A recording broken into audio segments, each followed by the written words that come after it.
I sighed to myself and closed my laptop. The hurricane force winds and torrential rain pounding against the office windows drowned out its tiny little built-in speakers easily.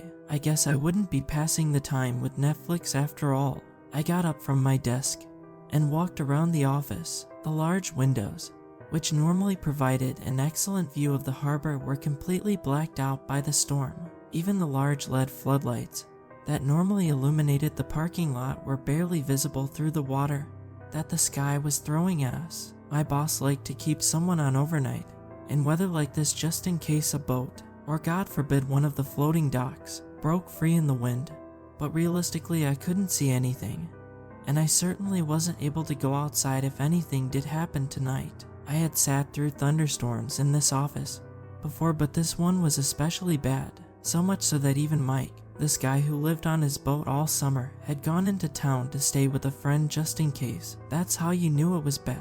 The whole office shook as a wave pounded into the glass that faced out towards the bay. I will never understand why whoever designed this place decided to build the office right on the break wall that protects these small recreational boats from the wrath of the Great Lakes. Furthermore, why they decided to make the wall that faces the lake almost entirely out of glass. I guess it's because in normal weather it offers a good view of the water and any vessels entering the harbor, but in storms like this it really makes you feel exposed. I pulled out my phone to check the time. It was just about 2 a.m. Great, just 4 more hours until I can go home and get some sleep.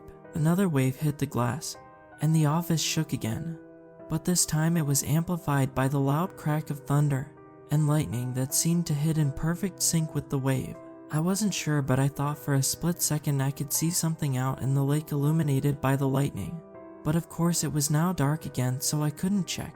I told myself it was probably one of the channel marker buoys being thrown around in the waves, and sat back down at my desk. I had only been sitting down for a few minutes when the VHF radio mounted to the shelf above my desk began to crackle. I played with the squelch knob a bit to try and see if I could get a fix on the signal, but I couldn't make out anything. Probably just some interference from all the lightning. Another 5 minutes went by, and the radio crackled again, but this time it sounded like a voice, but I couldn't make out what it was saying. I played with the radio settings a bit more to see if I could make it out, but marine VHF radio doesn't have as much that you can adjust compared to CB or ham radio, so there wasn't much I could do. Finally, after a few more minutes, a crystal clear transmission came through the radio that made my blood run cold. "Harbor Master, this is Moon Shadow, over." The voice was practically screaming into the radio in order to be heard over the howling wind. I froze there for a second, realizing that this meant someone was out there on the lake in this crazy weather. Perhaps what I had seen in the lightning was a boat, but who would be insane enough to venture out in this? As if the storm had read my mind, another flash of lightning followed by an almost instantaneous boom of thunder lit up the night sky. And there, clear as day coming over the top of a massive wave, was a sailboat maybe 10 kilometers offshore. Even with the mainsail fully reefed, the boat was still heeled over at least 45 degrees as it battled with the wind. When everything went dark again, I was still staring in the direction of the boat and realized that it had no lights on, not even the navigation lights, which struck me as odd. But then again, I could only barely see the floodlights in the parking lot, so maybe the storm was obscuring them. Coming back to reality, I snatched the mic for the radio off its mount and pressed down the talk button. "Moon Shadow, this is Harbor Master. Go ahead, over." "Ah, thank God," the man on the other end exclaimed. I didn't think anyone would be monitoring the radio this late. It's so good to hear someone's voice. "Listen, I'm a 35-feet sailboat. I've lost my engine as well as all electrical power, so I'm on a handheld radio. I need to get out of this storm, but that means I'm gonna have to come into the harbor under sail. I'm gonna need some help on the dock, over." I know I'm terrible for thinking this, but my first thought was, oh great, that means I've gotta go out on the docks in this weather. But I quickly got over it, as this man was definitely in trouble. I pulled up the harbor map on the computer that shows which docks are currently occupied and tried to find an easy one for him to sail into. I keyed the mic again. "Roger that, Moon Shadow. Looks like you're in luck. Dock AE-13. That's Alpha 1-3 is open and it'll be dead ahead of you once you come around the pier past the beacon light. I'll come catch you there." "Thank you," a man's voice replied on the radio. "I'll try not to hit it too hard when I come in." He chuckled a little bit, sounding relieved. I keyed the mic again to reply, "Don't worry about it, you do what you gotta do to get in safe. And we'll clean up the mess in the morning." Harbor Master standing by on 68. Roger. Moon Shadow standing by on 68. I grabbed one of the handheld VHF radios off the charger and began putting on my rain gear to head outside. I also grabbed a life jacket because there was no way I was going out on the docks in this weather without one. Even with the break wall protecting the harbor in storms like this, there was often still some wave action moving the docks up and down. I stood there in all my gear staring out the office door, trying to prepare myself for what was to come. Although I couldn't see it, somewhere in that black chaos was a sketchy old Ford F-250 we bought from the city's parks department to use a work truck around the harbor. That would be my safe haven once I left the office. I just had to reach it. The office door was extremely difficult to open, but I managed to push it into the wind just enough to slide out between it and the frame. The wind slammed it shut behind me, and I stood there pinned against the wall by the wind. The storm was so loud, and all I could see was darkness. I felt so disoriented, but I knew if I just walked forward far enough, the truck was straight ahead somewhere. I began placing one foot in front of the other, slowly battling my way through the wind and rain. This was bad enough on land. I couldn't imagine this poor man going through this on a boat that was heaving up and down out there in the waves. After what felt like an eternity, my hand touched something metal in front of me. I felt around a bit and realized it was the tailgate of the pickup truck. Running my hand along the side of the bed, I eventually made my way to the cab, then found the door handle. The dome lights finally allowed me to see something when I opened the door, the wind nearly ripping it off its hinges. It took practically all the strength I had to pull the door shut against the wind, but I managed to do it. I looked back towards the office out the rear window, and I could just barely see the lights of the building. Thankfully, between the parking lot floodlights and the truck headlights, I was able to see well enough as I made my way over to the ramp leading down to a dock. My plan was to sit in the truck and wait until the last possible second before running out into the storm to catch the lines of the incoming boat. Truthfully, though, I was having my doubts that I would be of any help given the situation outside. The truck rocked from side to side as the wind battered it from outside, but somehow it felt more secure than the glass office. I made it to a dock and parked with the headlights facing out towards the water. The only other light visible was the bright beacon light that cut through the storm out at the end of the pier. That was once used for commercial shipping back in the day. In the storm, it seemed like a mighty lighthouse, but in reality it was just a galvanized steel tower about 20 feet high with a large LED light affixed to the top. As with many industries, modern technology has removed a lot of that romance of the sea that you see in movies. Still, at this moment, I'm sure that poor man thought that light was Jesus himself guiding him to shore. "Harbor Master, this is Moon Shadow. You there?" A man's voice came over the radio I had set on the dash of the truck. "Moon Shadow, this is Harbor Master. Yup, I am in position at a dock. Over," I replied. Good. Would you mind talking to me a bit about anything?" he asked sheepishly. "Things are getting pretty nasty out here, and well, it makes me feel less alone." I had no idea what to say. What was I supposed to talk about? It felt weird to make small talk with him over the radio, but if it helped him, I guess I had to come up with something. Well, I guess, what's your name?" I asked him over the radio. "Robert," he replied. "What's yours?" I was about to reply when suddenly another flash of lightning lit up the sky, followed by the loudest boom of thunder I have ever heard in my life. Like the bomb dropped on Hiroshima probably didn't make as much noise as this clap of thunder did. That's how loud it was. I ducked down in the truck instinctively out of fear. My ears were ringing, and I was amazed the windows hadn't blown out. What the hell was that? I heard Robert yell over the radio. "I've lost sight of your beacon light. Is everything all right over there?" I sat back up in my seat and looked over to where the beacon light should be, and sure enough, he was right. There was no sign of it.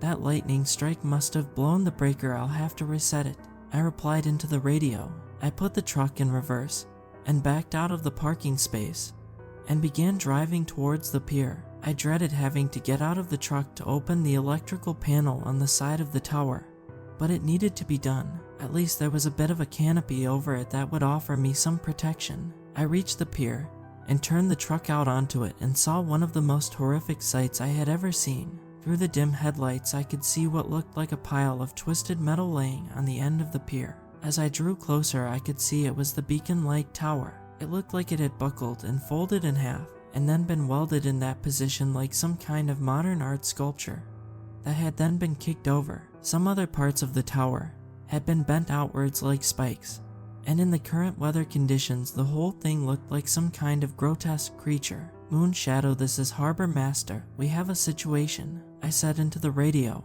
Looks like that lightning strike took out the whole tower. I didn't entirely believe my own words. That tower got hit by lightning all the time. It had a lightning rod, and it was built to take it. It would have taken some serious force to twist and mangle it like what I was seeing in front of me. Well, that would be my luck, Robert said over the radio. I'm on the pier in a pickup truck. Can you see my headlights? I quickly asked him. No, I don't, he replied after a minute. Just then I remembered, when we bought this truck, the city hadn't removed any of the warning lights from it. What about now? I radioed back after flicking the switch to turn them on. Yes, I see you, he said excitedly. I felt a bit of relief as another flash of lightning revealed Robert's boat much closer to the harbor mouth now. The thunder came a few seconds later, now indicating the storm was moving away finally. My relief was short-lived, however, as the radio suddenly crackled to life again. God damn it, I heard before the radio cut off again. Robert, are you okay? I asked into the radio, all professional marine radio language being thrown out the window at this point. Yeah, I'm good, just had a knockdown, mast hit the water, but the boat righted itself, and I'm still on board. So he trailed off. What the hell is that? Robert, I yelled into the radio. Something just ripped out one of my starboard shrouds. He replied, I think it was a wave, but I swear it was like an arm came out of the water and just tore it off. I'm gonna have to tack around. Put my port side into the wind to keep the mast up. For those unfamiliar, a shroud is the steel cables on either side of a sailboat mast that keep it up, so losing one is pretty serious. I saw in another flash of lightning Robert begin to turn the boat, but just before everything went dark again, the boat rolled onto its side in a wave. I frantically tried to raise him on the radio, but it was no good. There was only silence on the radio for a good 5 minutes, until another flash of lightning revealed Robert's boat now floating upright again, but with no mast. My heart sank. With no engine and no mast, he now had no way of reaching land. I still heard nothing, but realizing he was now probably trying to hail the Coast Guard, I quickly switched my radio to channel 16. Sure enough, there was Robert's voice again. Mayday, mayday, mayday, this is sailing vessel Moon Shadow. I am dismasted and drifting with no engine. Need immediate assistance. Over. Moon Shadow, this is the Coast Guard. We can send a vessel to your location, but in this weather ETA is an hour. Over. At this point I could only listen helplessly, and Robert coordinated with the Coast Guard.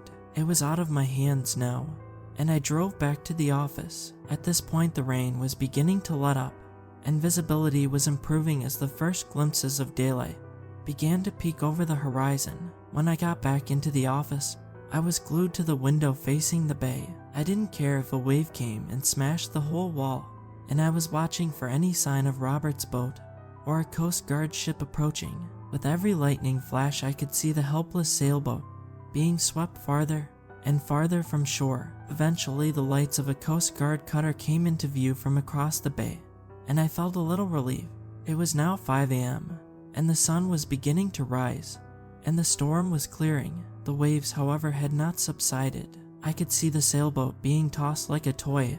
As the cutter drew closer, I could see through the binoculars Robert climbing on top of his boat and firing off a flare. No sooner had he done this when two absolutely massive waves a good 15 feet higher than the rest seemed to materialize out of thin air on either side of the boat. It was like the lake had massive jaws it was opening up to swallow the boat, and indeed that's what happened.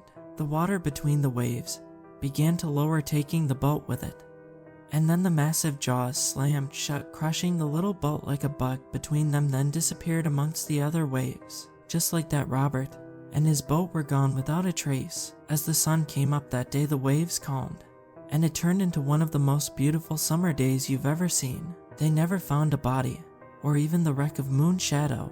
I'm not one to believe in this sort of thing, but there was something about that storm. It wasn't natural. I have never experienced anything like that before, and even the repairmen who came out to rebuild the beacon light were baffled as to how it was destroyed in that manner. I'm convinced that Robert somehow angered the lake, as crazy as that sounds, because something certainly wanted him dead that night. Sure, you could chalk it up to increasingly violent storms due to climate change, but two opposing waves like the ones that swallowed up Robert's boat should not be possible. I don't know what, but something beyond my understanding took him out that night. I am convinced of it.